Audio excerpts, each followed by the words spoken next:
Estimados irmãos espíritas e não espíritas, sejam bem-vindos ao nosso canal. Inscreva-se, compartilhe, avalie. Desejo saudar a todos os irmãos do Tabernáculo Espírita Apóstolos do Cristo, na cidade do Recife, em Pernambuco. Manda-lhes dizer a benfeitora Glorinha que a paz do amorável Mestre Jesus esteja em cada coração aqui presente, encarnado e desencarnado, balsamizando dores, enxugando lágrimas, esclarecendo dúvidas, fortalecendo a fé. Vamos conversar um pouco hoje sobre o tema cristãos, com ou sem Cristo. Evidentemente que o título é uma provocação que objetiva trazer à reflexão a nossa conduta enquanto cristão. Observemos que a única designação de seguidor de uma religião que está no aumentativo é a dos seguidores do Cristo, cristão, pelo menos na língua portuguesa. Mas muito provavelmente nós nos incomodaremos ao pensarmos neste título: eu sou um cristão com ou sem Cristo? Eu sou cristão porque fui batizado? Eu sou cristão porque frequento o culto de alguma religião? Eu sou um cristão que verdadeiramente pauta a sua vida no Evangelho de Jesus? São perguntas que, sem sombra de dúvida, devem nos incomodar. Houve um tempo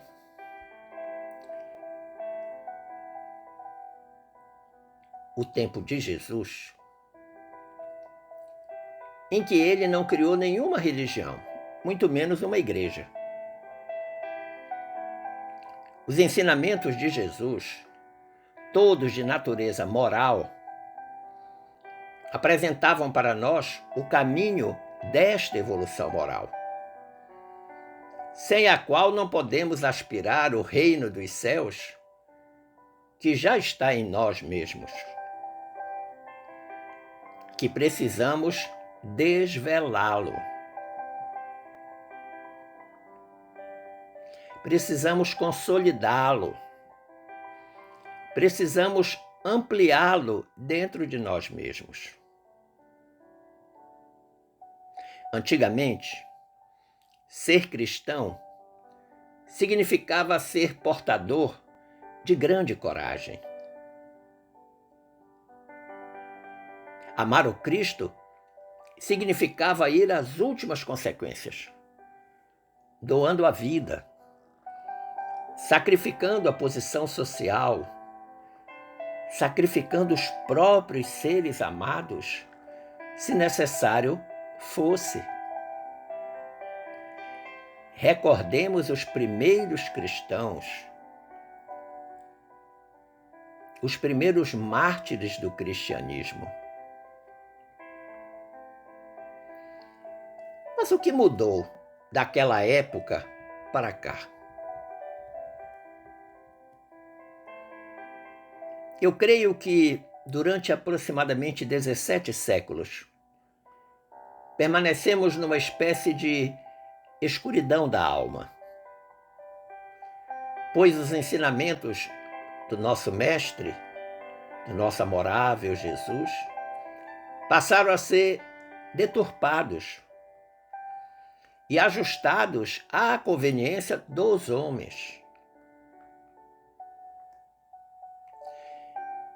Veja-se, por exemplo, que, em nome de Deus, a Inquisição mandou para a fogueira muitas pessoas cuja mediunidade provocava pânico na hierarquia católica.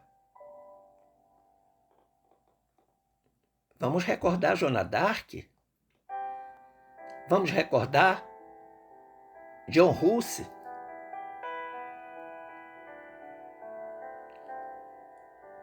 Somente em 1857, em 18 de abril de 1857, com a publicação de O Livro dos Espíritos, as vozes dos céus trouxeram aos homens duas notícias absolutamente maravilhosas, ou maravilhosas. A primeira, a vida continua, pois somos imortais. A segunda, a angelitude é a nossa destinação final. E, para tanto, Deus nos concede o instituto da reencarnação.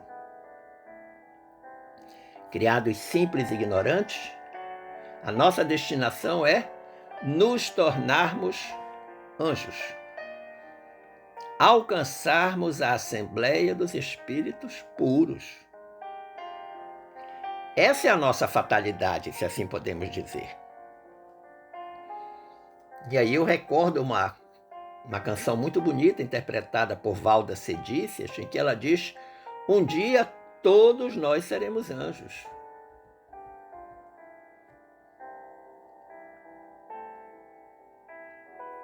Agora, para que nós possamos desvelar esse reino de Deus, fazer valer a nossa imortalidade da alma, fazer valer os esforços para alcançarmos a angelitude, evidentemente que nós temos que ter um guia, um modelo, uma orientação.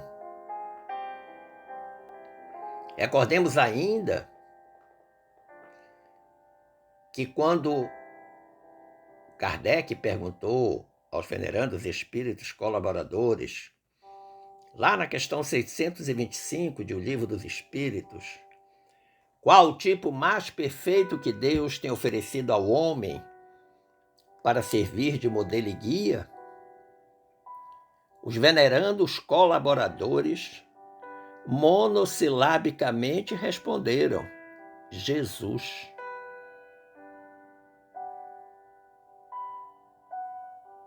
Agora, nós devemos observar que imitar Jesus enquanto modelo e seguir o seu evangelho de amor e de libertação, segui-lo como um guia, implica no processo de iluminação interior, que é um processo crescente do espírito que vai experimentando nas sucessivas reencarnações.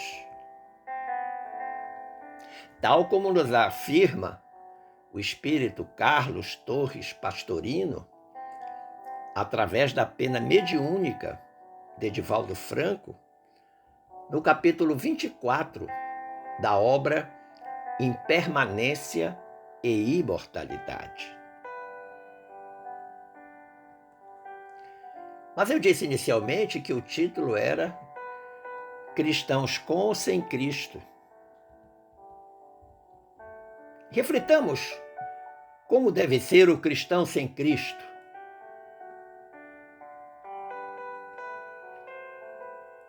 A primeira característica dele é a de não aceitação dos postulados evangélicos de Jesus. Porque assumir esses postulados é uma tarefa de muito estudo, de muita dedicação, de muita força de vontade. E não são todos que querem levantar-se do sofá do comodismo. Muitas vezes desiste o homem quando se vê diante das responsabilidades que o Evangelho de Jesus impõe. Sim, porque o Evangelho de Jesus é um guia seguro para que nós alcancemos aquela angelitude da qual falamos anteriormente, para que nós desvelemos o reino de Deus que está íncito em nós. Algumas características nós podemos encontrar no cristão sem Cristo. Ele se diz cristão porque foi batizado. Ele se diz cristão porque sua família é de tradição católica, evangélica ou até mesmo espírita. Mas entre dizer-se cristão e ser efetivamente cristão, há uma enorme distância. O cristão sem Cristo é um homem do mundo. É alguém afeito às questões materialistas. É alguém que é portador de uma fé vacilante.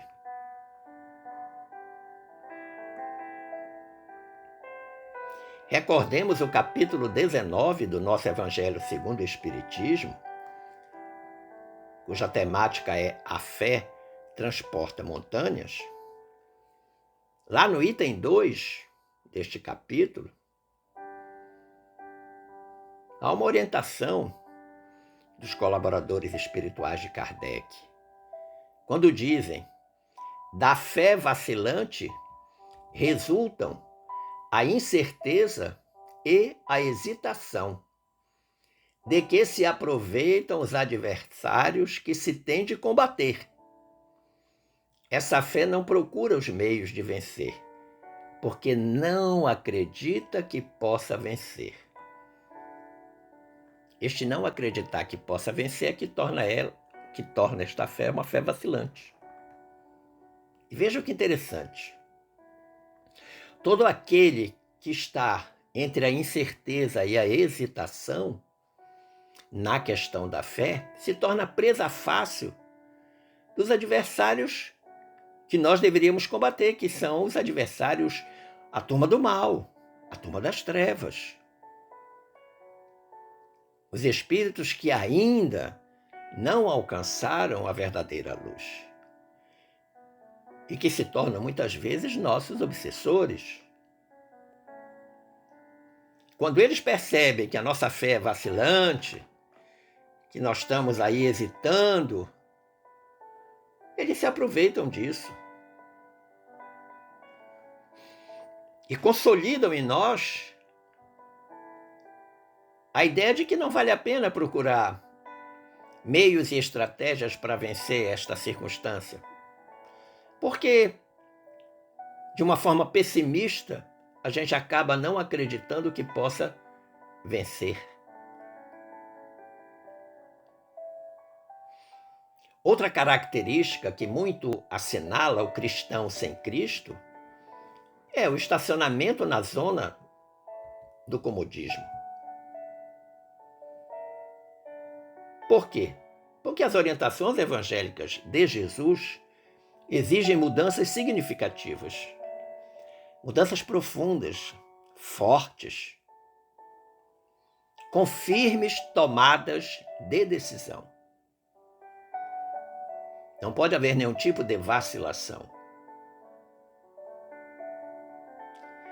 Esse profitente sem Jesus, sem Cristo, cristão sem Cristo, ele sempre prefere o bem-estar material ao bem-estar espiritual, alegando sempre que o bem-estar espiritual dá muito trabalho. Não, deixa como está. Até agora eu não tive nenhum problema em ser assim, eu prefiro continuar assim. Usa até uma expressão popular: em time que está ganhando não se mexe. E esse é o grande erro de qualquer técnico que pensa assim. É óbvio que rever posições, abandonar velhos vícios comportamentais, redirecionar o sentido da vida, dá trabalho, muito trabalho. Mas, quando se consegue isso, as consequências são duradouras. permanentes. Quando nós expurgamos um velho vício comportamental, e expurgamos em definitivo, nós experimentamos uma sensação de melhoria, de paz interior. Mas há um porém. Nós não podemos esperar por benefícios imediatos. Cura relâmpago não existe. É preciso considerar que a maioria desses benefícios vão se dar na vida espiritual ou nas próximas reencarnações. Quem sabe que nesta reencarnação presente, nessa existência presente, nós não estejamos aproveitando os benefícios de uma imperfeição da encarnação anterior que nós conseguimos expurgar.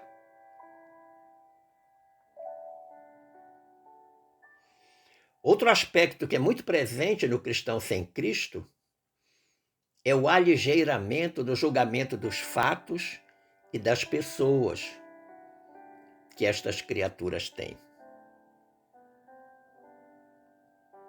Grande é o número de pessoas que ignora o famoso BIP da questão 886 de O Livro dos Espíritos.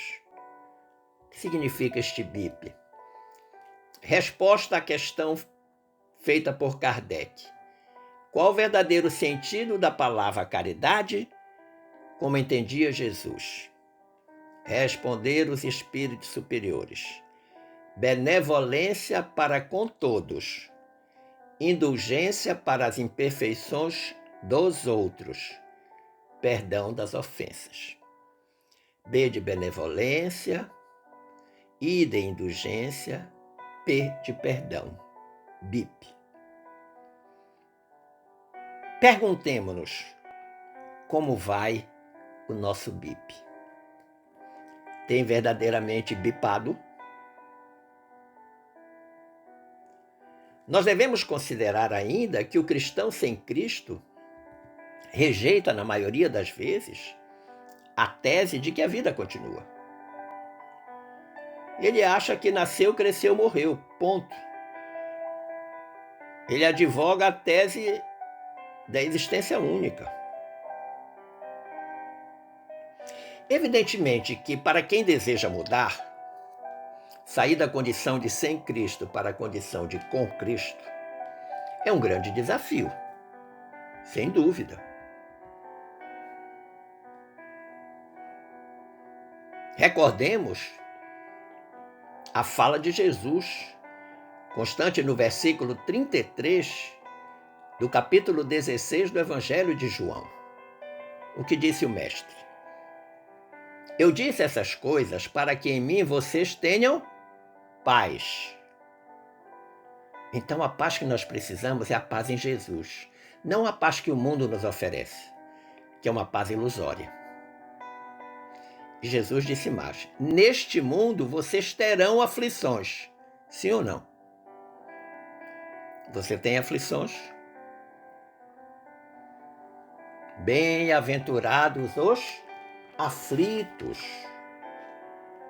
Bem-aventurados os aflitos. Capítulo 5 do nosso Evangelho. O segundo maior capítulo do Evangelho segundo o Espiritismo.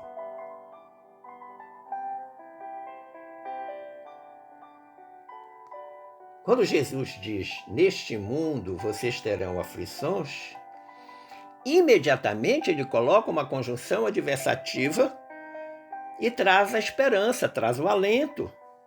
Que ele diz, contudo, tenham ânimo. Eu venci o mundo. Que mundo Jesus venceu?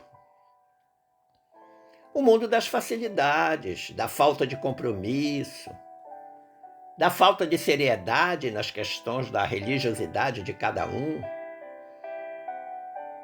da ausência de ética vivencial que a todos deve alcançar numa relação fraterna e justa. Jesus venceu o mundo que negava o BIP, a benevolência para com todos, a indulgência para com as imperfeições dos outros, o perdão das ofensas. Jesus venceu o mundo que dizia que não é para amar os inimigos.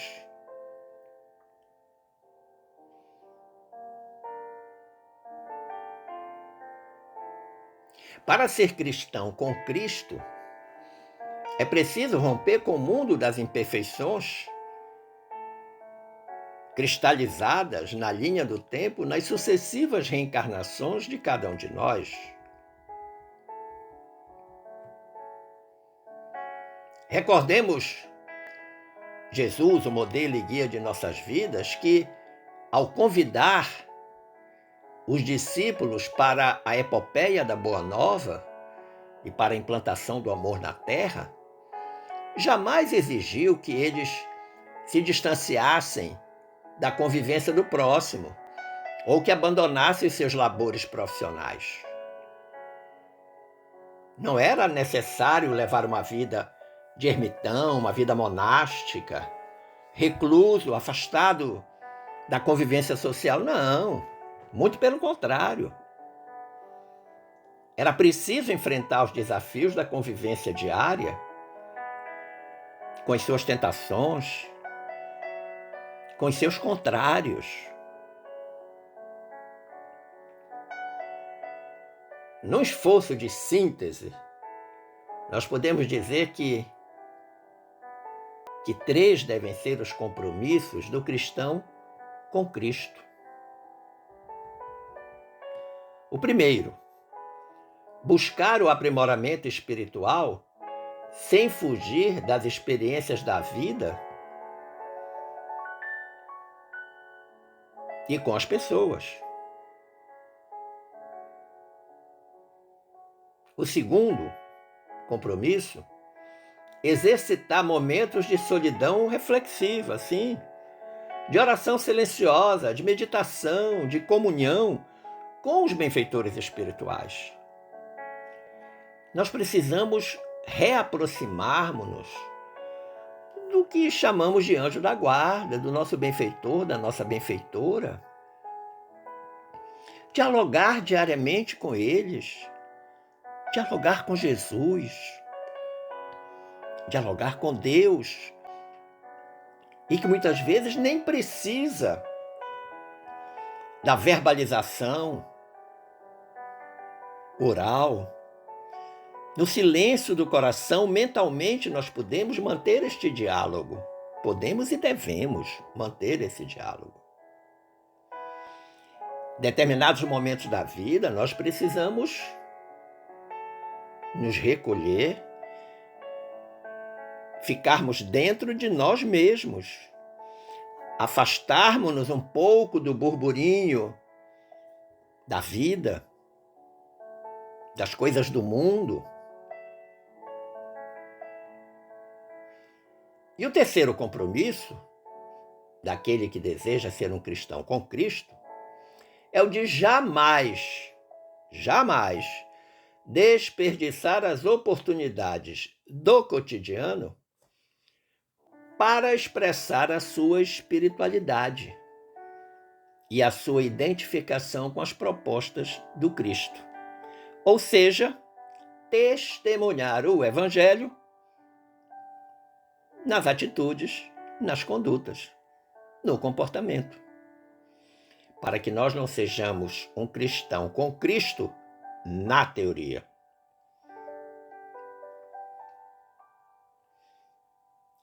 O cristão com Cristo é essencialmente caridoso, consigo mesmo e com o próximo. Ele não pratica somente a caridade material, mas é fundamental que ele pratique a caridade moral, a caridade espiritual consigo mesmo e depois com o próximo.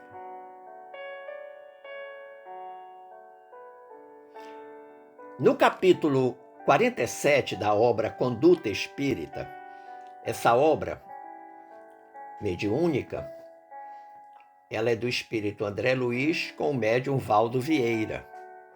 Esse capítulo 47, o título dele é Perante Jesus.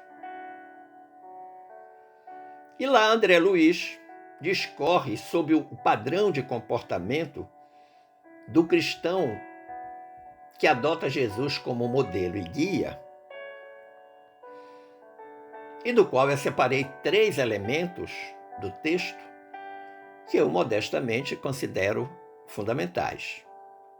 O primeiro, nos menores cometimentos, identificar a vontade superior, promovendo em toda parte a segurança e a felicidade das criaturas. Nos menores cometimentos, nas menores coisas, nas situações mais simples, a vontade de Deus é soberana.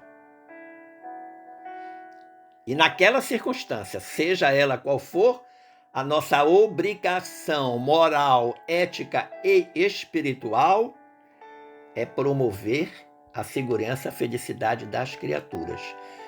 E o André Luiz coloca aqui em toda parte, então não há regime de exceção. Eu não vou fazer essa promoção somente na casa espírita ou na igreja católica, ou no templo evangélico, ou somente na família, ou somente com aquelas pessoas que eu visito no lar de idosos. Não, em toda parte. Na família, no trabalho, na vida social, na vida religiosa, em toda parte. E a respeito dessa questão da vontade superior, a vontade de Deus, recordemos o que o benfeitor Emmanuel, lá na obra Mãos Unidas, Emmanuel e Chico Xavier, mais especificamente no capítulo 34. O título desse capítulo é Vontade de Deus. E o que diz o Emmanuel? Quando nos reportamos à vontade de Deus, referimos-nos ao controle da sabedoria perfeita que nos rege os destinos. Você pensa assim? Você interpreta que tudo que te acontece faz parte da vontade de Deus? Ah, Nelson, mas as coisas ruins te são oferecidas como teste aos conhecimentos que você adquiriu em torno do Evangelho de Jesus. Nós estamos matriculados numa escola, temos que passar pelas provas. O Emmanuel diz, e observando nossa condição de espíritos eternos, acalentados pelo infinito amor da criação, ser-nos-á sempre fácil reconhecer as determinações de Deus em todos os eventos do caminho, a nosso respeito, já que a providência divina preceitua tudo para cada um de nós. Eis porque Jesus, exaltando isso, ou seja, que a divina providência preceitua tudo para cada um de nós, nos ensinou-nos a reafirmar em oração: Pai nosso, que se faça a tua vontade, assim na terra como nos céus. Quando na realidade a maioria das pessoas prefere que a sua vontade seja satisfeita. Porque a submissão à vontade do Pai, muitas vezes em determinadas circunstâncias, atemoriza. Ah, mas eu vou me prejudicar. Ah, mas eu vou sofrer. Ah, mas eu vou sentir dor. E se o prejuízo, a dor, o sofrimento fizerem parte desse aprendizado? Claro que vai valer a pena. Então esse é o primeiro elemento. Nas menores coisas da vida, identifique sempre a vontade do Senhor. Essa é uma característica importante. Segundo elemento, lembrar-se de que o Senhor trabalha por nós sem descanso, diz o André Luiz. Repouso em débito é deserção do dever. É a turma que fica eternamente sentada no sofá do comodismo. Porque o dever nos chama. Há uma instrução dos Espíritos no nosso Evangelho segundo o Espiritismo, cujo nome é o dever.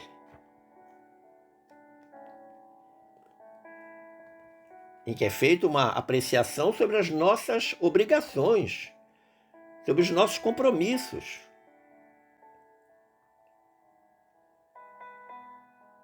No capítulo 5 do Evangelho de João, em que é descrita uma cura de Jesus feita aos sábados, e que por conta disso houve uma série de críticas dos fariseus e até mesmo dos doutores da lei, o versículo que eu vou lhes dizer é o 17, lá do capítulo 5 do Evangelho de João. Quando as criaturas fizeram a crítica, Jesus respondeu para elas: meu Pai trabalha até agora, e eu trabalho também. Olha que interessante. Nós não podemos escolher o dia e a hora para fazermos as coisas que a espiritualidade, a nossa religiosidade nos pede. Que ser cristão com Cristo nos pede. Lembra lá do terceiro compromisso que eu falei há pouco.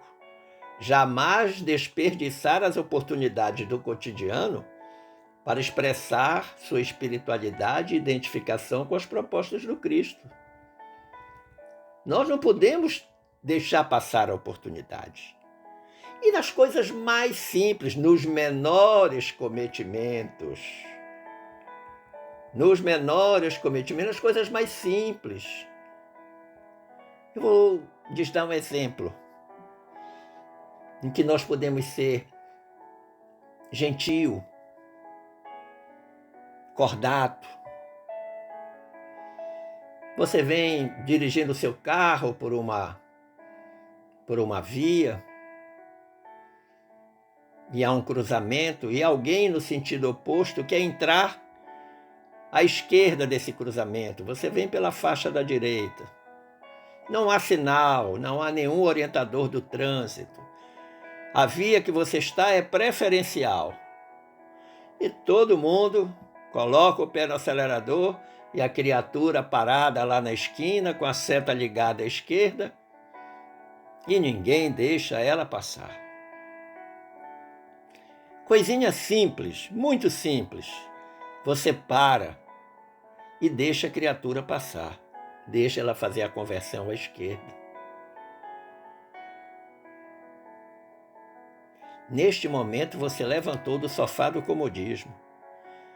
Você pensou no outro e menos em você.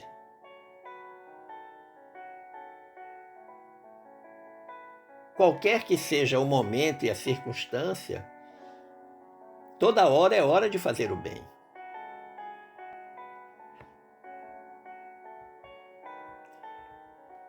E o terceiro elemento que eu considerei fundamental é que os verdadeiros amigos do Cristo reverenciam-no em espírito.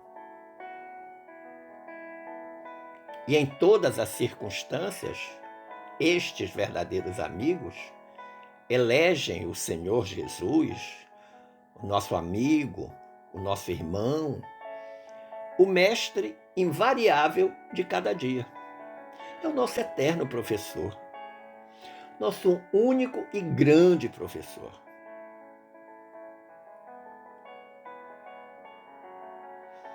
E vejam que estamos a falar de amigos do Cristo, já que muitos consideram que é muito pesado ser irmão do Cristo. Nós precisamos tirar o Cristo da cruz, que enfeita os templos, que enfeita as casas, e colocar o Cristo vivo, redivivo, no coração e na mente. Para que um dia nós possamos dizer aquilo que Paulo registrou no versículo 20 do capítulo 2 da carta que ele enviou aos Gálatas. Um dia nós precisamos, como Paulo, dizer: fui crucificado com Cristo. Assim, já não sou eu quem vive, mas Cristo vive em mim. A vida que agora vivo no corpo, vivo-a pela fé no Filho de Deus, que me amou e se entregou por mim. Esta afirmação de Paulo é uma afirmação que um dia nós deveremos fazer.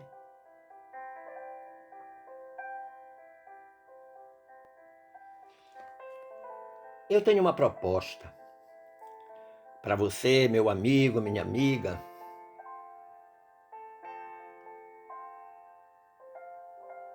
Valeria a pena nos perguntarmos como Jesus seria? Como Jesus seria o filho, a filha que eu sou? Como Jesus seria o esposo ou a esposa que eu sou? Como Jesus seria o pai, a mãe, o avô, a avó que eu sou? Como Jesus seria o profissional ou a profissional que eu sou? O amigo, a amiga que eu sou? Como Jesus seria o espírita ou a espírita que eu sou? Será que este meu ser, filho, esposo, pai, mãe, avô, avó, profissional, amigo, espírita, este meu ser está emoldurado pelo Evangelho de Jesus?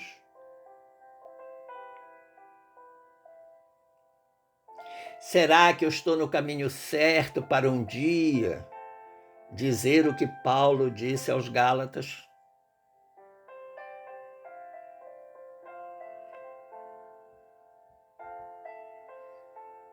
Perseguindo essas respostas e conduzindo-as ao panteão do amor e da caridade, eu não tenho nenhuma dúvida em afirmar que nós somos cristãos com Cristo.